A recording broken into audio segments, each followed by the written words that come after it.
अपने हाथों को उठाओ। Thank you Jesus. खुदावन, आज तेरे वचन को सुनने वाले लोग तेरी गहराई में, तेरे प्रेम की ऊंचाई, गहराई, इसकी लंबाई समझ सकें। खुदावन, आत्मा में बढ़े, बड़े कार्य को करे। खुदावन, इनकी जिंदगी में तो अपनी मर्जी को पूरा करे।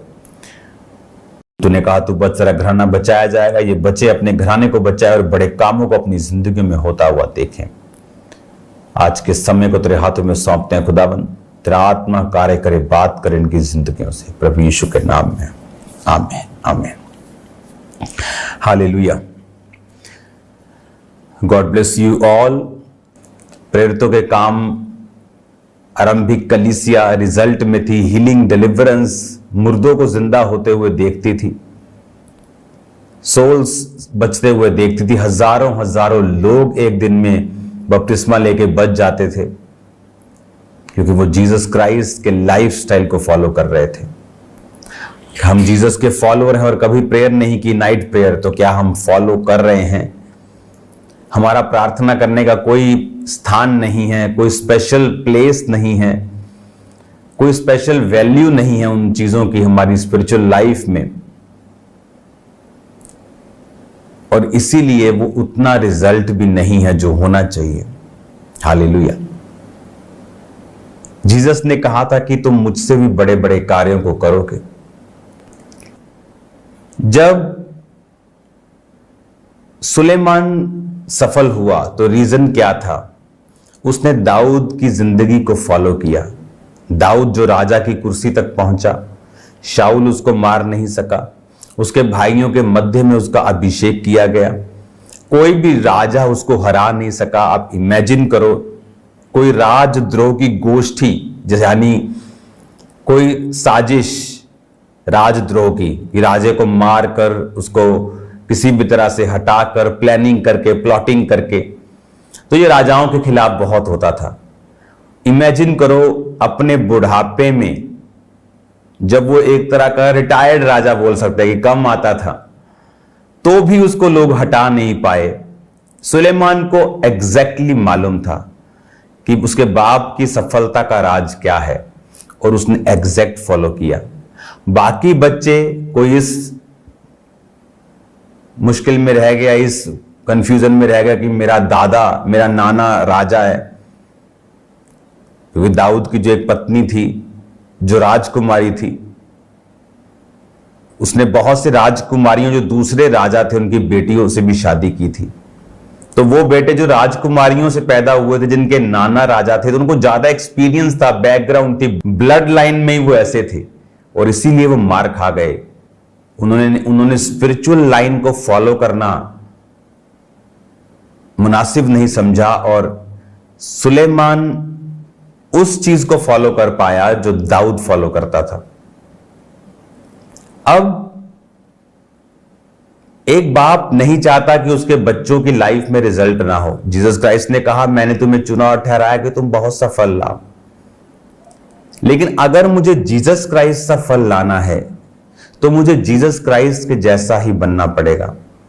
बाइबल कहती है कई बार वो भोर में सूरज उगने से बहुत पहले, कितना पहले, आप लगा लो कि रात के 1-1:30 बजे, 2 बजे वो प्रेयर करने के लिए जाते थे। तो कितने लोग हैं जो रात को प्रार्थना करने के लिए उठते हैं? बाइबल कहती है जब जीसस क्राइस्ट हीलिंग सर्विस ले रहे होते थे तो आके चेहरे बोलते थे कि बड़े बड़े लोग तुझे मिलने के लिए आ रहे हैं, तो जीसस बोलते थे अभी मुझे प्रेयर करने जाना है। प्रभावित नहीं होते थे लोगों से, प्रेयर के टाइम को प्रभावित नहीं करते थे, किसी भी तरह से बाप के साथ अपने संबंधों को कमजोर नहीं करते थे। और हमारे कितने लोग हैं जो रोज प्रेयर करने के लिए जाते हैं, कितने लोग हैं जो अलग टाइम में प्रार्थना करने के लिए जाते हैं। वो बच्चा रो रहा है जी, वो फलाना हो रहा है जी, वो बड़े होके आपको रुलाएंगे अगर आप अब परमेश्वर के पास नहीं जाएंगे। तो संसारिक रुकावटों को तोड़कर, इग्नोर करके, उन पर पांव रख के, उन पर कब्जा करके, उन पर फतह पाके आपको प्रेयर लाइफ को स्ट्रॉन्ग करना है। अदरवाइज वो रिजल्ट जब आपकी लाइफ में नहीं होता तब डाउट आता है, पाप आता है, शैतान की प्लानिंग और प्लॉटिंग फिर आपकी लाइफ में स्टार्ट होती है। जब सुलेमान ने अपने बाप को फॉलो किया, अब जीसस क्राइस्ट के उस कपड़े से जब औरत चंगी हुई तो चेले जो थे 3.5 साल वो परमेश्वर के साथ रहे। वही लाइफस्टाइल चेलों का था और वही इंपार्टेशन आगे विश्वासियों में होती रही, क्योंकि जो चेले करते थे, जो पास्टर करता है उससे ज्यादा लोग नहीं कर सकते। तो जब इंजन ही 200 पे है तो डब्बे 220 पे कैसे चले जाएंगे? जो उनको सिखाया ही नहीं जाएगा क्या करना है तो वो कैसे आगे बढ़ेंगे? तो वो कलीसिया में प्रेरितों से जो इंपार्टेशन हो रही थी वो सब लोग उसे फॉलो कर रहे थे, और लिखा एक ग्रेट रिजल्ट और एक ग्रेट बेदारी, हीलिंग्स, डिलीवरेंसेस, साल्वेशन, हजारों बपतिस्मे एक एक दिन में होते थे। आज कितने बपतिस्मे आप देते हो हफ्ते में? एक भी नहीं। महीने में कितने? 3, 4। क्या आपको लगता है कि ये परमेश्वर की ओर से है? क्या आपको लगता है कि उसने ये कहा है कि मैं तुम्हें चुनता हूं, ठहराता हूं कि तू थोड़ा सा फल लेके आए? उसने ये नहीं कहा। बात मसे की कमी है, बात अभिषेक की कमी है। बात यह है कि हम अपनी कमियों को वचन की शिक्षा की आड़ में छुपाना चाहते हैं, और परमेश्वर यह नहीं चाहता। अब प्रेरितों के काम 19 और उसकी 11 में लिखा, परमेश्वर पौलुस के हाथों से सामर्थ के अनोखे काम दिखाता था, यहां तक कि रुमाल अगोछे उसकी देह से स्पर्श कराकर बीमारों पर डालते थे और उनकी बीमारियां जाती रहती थी और दुष्ट आत्माएं उनमें से निकल जाया करती थी। अब जब फॉलो जीसस क्राइस्ट को किया, अब जब मेरा मालिक, मेरा बाप जीसस क्राइस्ट है, मैं उसी के जैसे चल रहा हूं, तो उसी के जैसे रिजल्ट भी मेरी लाइफ में होंगे। अब बाइबल कहती है कि परमेश्वर पौलुस के हाथों से सामर्थ के अनोखे काम दिखाता था कि रुमाल अगोछे उसकी देह से, उसकी बॉडी से स्पर्श करा के लोग बीमारों पर रखते थे, बीमार चंगे हो जाते। ये क्या था? ये वही रिजल्ट था जो जीसस क्राइस्ट की लाइफ में था। और वो कहता है कि मेरे बच्चों, मैं तुम्हें चुनता ठहराता हूं, क्या तुम मुझसा बड़ा सा फल लेके आओ और तुम्हारा फल जो है वो बना रहे। ये परमेश्वर का प्लान है, ये उसकी इच्छा है। और इसीलिए बाइबल कहती है पौलुस उसको एग्जैक्ट फॉलो करता था। अगर आप बाइबल ध्यान से पढ़ेंगे तो आप पाएंगे कि पौलुस जो था वो प्रेयर करने के लिए अलग स्थानों में जाता था। बाइबल कहती है एक बार पौलुस प्रेयर करने के लिए शहर से बाहर जा रहा था, प्रेयर करने के लिए, जस्ट फॉर प्रेयर, नदी के पास। और जब वो प्रार्थना करने के लिए बाहर जा रहा था तो उसे एक औरत मिली और उसने वचनों को सुना। और जब उसने वचनों को सुना तो उसने अपना जो जीवन था वो परमेश्वर को दिया। हालेलुया। अब प्रेरितों के काम 16 उसकी 13 में लिखा, सब्त के दिन हम नगर के फाटक के बाहर नदी के किनारे ये समझकर गए कि वहां प्रार्थना करने का स्थान होगा, और बैठकर उन स्त्रियों से जो इकट्ठी थी बातें करने लगे। और लुदिया नामक थुआतीरा नगर की बैंजनी वस्त्र बेचने वाली एक भक्त स्त्री सुन रही थी। प्रभु ने उसका मन खोला कि वह पौलुस की बातों पर चित्त लगाए। जब उसने अपने घराने समेत बपतिस्मा लिया तो उसने विनती की, यदि तुम मुझे प्रभु की विश्वासनी समझते हो तो चलकर मेरे घर में रहो, और वो उनको ले गई। अब प्रार्थना करने का स्थान ढूंढने के लिए वो नगर से बाहर गए, और क्या हुआ? सोल्स बची, रूहें बचाई गई। आज किन की सेवकाइयों में रूहें बचाई जा रही हैं? वो जो बाइबल टीचिंग का रट्टा लगाते हैं और दूसरे सेवकाइयों को क्रिटिसाइज करते हैं, या वो जो प्रार्थना करने के लिए, प्रभु के साथ समय बिताने के लिए उत्सुक हैं। वो समय बिताने के लिए जा रहा था, लेकिन रास्ते में क्या हुआ? साल्वेशंस हो गई। बड़ी बड़ी अमीर औरतों की साल्वेशंस हो गई। अमीर औरत है तो प्रभाव डालेगी लोगों पे जाके, तो परमेश्वर ने उसके जरिए से रूहों को बचाया। परमेश्वर जब पतरस और यूहन्ना प्रेयर करने के लिए जा रहे थे तो लंगड़े को चंगा किया, सोल्स भी बची, लंगड़े भी चंगे हुए कब? जब प्रेयर करने के लिए जा रहे थे। आज जब प्रेयर करने का इंपॉर्टेंस, उसका स्थान मेरी लाइफ में, आपकी लाइफ में अगर नहीं है तो वो रिजल्ट भी नहीं होता। अब जब प्रेरितों के काम पढ़ते हैं कि रुमाल गोचे पौलुस की देह से छुआकर जब बीमारों पे लगाते थे। अगर आज पौलुस ऐसा करता तो सो कॉल्ड बाइबल जो टीचर्स हैं वो उनके पीछे लग जाते और बोलते ये तो शैतान है, ये तो दुष्ट आत्मा का काम है।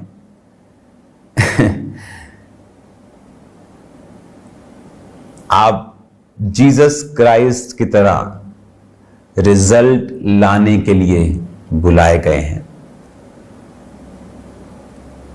तो जब जीसस क्राइस्ट ने जो किया, वो कहता है कि मैं वही करता हूं जो अपने बाप को करता हुआ देखता हूं। पौलुस ने वही किया जो उसने अपने पिता को, जीसस क्राइस्ट को करते हुए देखा। सेम रिजल्ट उसकी लाइफ में, लोग उसके देह से रुमाल को छुआकर बीमारों पर लगाते थे और बीमार चंगे हो जाते थे। दुष्ट आत्माएं, लिखा, उनमें से निकल जाया करती थी। वो सामर्थ का ट्रांसफर होता था, वो सामर्थ, वो अभिषेक का ट्रांसफर होता था। बाइबल कहती परमेश्वर ने बहुत सी निर्जीव वस्तुओं को इस्तेमाल किया है बाइबल में। उसका मसा जो है वो आज भी काम करता है अगर हम जीसस क्राइस्ट के जैसे अपनी लाइफ को बना लें और उसे फॉलो करें। और प्रेयर करने की एक इंपॉर्टेंस, गॉस्पल सुनाने की एक इंपॉर्टेंस, फास्टिंग की एक इंपॉर्टेंस, स्पिरिचुअल लाइफ के लिए एक इंपॉर्टेंस अपनी लाइफ में जरूर रखें। पर आरंभिक कलीसिया रोज इकट्ठी होती थी। आप संडे सिर्फ जाते हैं, आप थर्सडे भी कई बार चर्च में नहीं आते, कि सिर्फ हफ्ते में 2 दिन आपको परमेश्वर को देने हैं। वो भी आपको बड़ा भारी लगता है कि संडे के संडे आप जा सकते हैं, क्योंकि हमारी लाइफ में हम खर्चना नहीं चाहते अपने पैसों को, अपने टाइम को। हम डिस्कंफर्ट नहीं लेना चाहते, हम आराम से जीना चाहते हैं। और फिर जब आराम से आप जीते हैं और जब आप हफ्ते में 1 दिन जिम जाते हैं तो आप सोच सकते हैं कितने साल लगेंगे आपके डोले बनने के लिए। आपकी विल आपके डोले नहीं बनाती। विल के बाद, इच्छा के बाद आपका कर्म आपके बाइसेप्स को बनाता है। कर्म 0 है, विल बड़ी है, तो आप फिर वो शेख चिल्ली की कहानियां सुन लिया करें, वो आपके लिए अच्छी होंगी, क्योंकि वो भी कर्म 0 और सोच बड़ी और कर्म 0 माइनस। तो फिर क्या फर्क है उनमें और आप में कि सोच तो है पर कर्म नहीं है। चर्च जाना नहीं, टाइथ देना नहीं, प्रेयर करनी नहीं, बस अपने पास्टर को तंग करना कि इसके लिए प्रेयर कर दो, इसके लिए प्रेयर कर दो, इसके लिए प्रेयर कर दो। वो कोई बाबा, कोई जादू, कोई टोना करने वाला नहीं है। वो आपको परमेश्वर की शिक्षा दे रहा है, परमेश्वर के साथ मेल मिलाप करवा रहा है। उसकी प्रेयर आपकी हेल्प करेगी अगर आप परमेश्वर में सही जेन्युइन रीति से चल रहे हैं। तो जब वो आपको छुएगा, परमेश्वर आपको छुएगा, स्पर्श करेगा, या जब परमेश्वर आपकी लाइफ में काम करना चाहता है तो वो उनको इस्तेमाल करता है। लेकिन ये बिल्कुल सही तरीका नहीं है कि खुद कुछ नहीं करना और अलग अलग पास्टर्स को कॉल करते रहना प्रेयर करने के लिए। तो फिर क्या फर्क है आप में और अन्य जातियों में, जो अपने चरित्र की परवाह नहीं करती, बस सिर्फ ये देखती है कि मुझे कौन से जादू टोना करने वाले के पास जाकर पैसा देना है और काम करवाना है। आपको ये बात समझनी है, इस बात के ऊपर चलना है, जीसस क्राइस्ट के जैसी लाइफ को लेना है। पढ़ो मत्ती, मरकुस, लूका, यूहन्ना, पढ़ो और उसे फॉलो करो, पढ़ो और उसके जैसे चलो। प्रेरितों के काम पढ़ो, पहला कुरिन्थिया, दूसरा कुरिन्थिया पढ़ो, रोमियो पढ़ो, पौलुस की सारी पत्रियां पढ़ो और उसको फॉलो करो एग्जैक्टली। आप देखेंगे आपकी लाइफ में फिर रिजल्ट आएगा। जब रिजल्ट आता है तो इंसल्ट चली जाती है, जब रिजल्ट नहीं होता तो इंसल्ट रहती है। या तो रिजल्ट रहेगा या तो इंसल्ट रहेगी, आपने चुनना है। या तो शैतान रहेगा या परमेश्वर, न्यूट्रल कुछ नहीं होगा, बैलेंस कुछ नहीं होगा। ऐसा कि शैतान भी नहीं है और परमेश्वर भी थोड़ा बहुत नहीं है, ऐसा नहीं होगा। या तो पूरा शैतान है या तो परमेश्वर है। आपको फॉलो करना है प्रभु को, उसके जैसे लाइफस्टाइल को, आप सेम नहीं रहेंगे। आप ब्लेस हैं यीशु के नाम में। ये वचन आपको खुश करने के लिए नहीं है, ये वचन आपको सीधा करने के लिए है। ये कड़वा हो सकता है लेकिन आपकी लाइफ को सेम नहीं रहने देगा। आमीन। God bless you all. बहुत से लोग, मैं फिर आपको बता रहा हूं, अपनी लाइफ में फुली फल नहीं ले पाते क्योंकि वो लोगों को खुश करना चाहते हैं। अगर आप लोगों को खुश करते रहेंगे आप फल नहीं लाएंगे। लोग मुझसे मिलते, मैंने कहा आपके परिवार में आपको कितने साल हो गए प्रभु में आए? मुझे जी 22 साल हो गए प्रभु में आए। ओके, आपके मम्मी पापा वो बचे नहीं अभी तक। आपको 22 साल हो गए परमेश्वर में आए, 15 साल हो गए खुदा में आए, और आपके मॉम डैड अभी तक सेव नहीं हुए। नहीं, क्यों? कहां जाते हैं? किस संगति में जाते हैं? हाँ, हमारे घर के पास है। हम अगर कहीं और जीवित चर्च में जाते तो हमारा पास्टर नाराज होता है। इसीलिए तुम्हारे मॉम डैड सेव नहीं हुए, क्योंकि तुमने जीसस क्राइस्ट की कॉलिंग को नहीं, तुमने एक व्यक्ति की कॉलिंग को पकड़ा। वो नाराज ना हो इसीलिए तुमने ऐसा किया, और इसीलिए तुम्हारे फैमिली की साल्वेशन और बरकतें अभी तक रुकी हैं, क्योंकि जीसस क्राइस्ट प्रसन्न नहीं जब हम शरीर को फॉलो करते हैं, स्पिरिट को फॉलो करते हैं। हमारी लाइफ में परमेश्वर काम करता है। इसलिए पौलुस ने कहा, अगर मैं सब मनुष्यों को ही प्रसन्न करता रहता तो मसीह का दास ना होता। क्राइस्ट को फॉलो करें, जीवित चर्च में जाएं। आपको खर्चा करना पड़े, आपको फाइट करनी पड़े, लेकिन उसका रिजल्ट फिर आपकी लाइफ में होगा। रिजल्ट आएगा इन जीसस नेम। हालेलुया।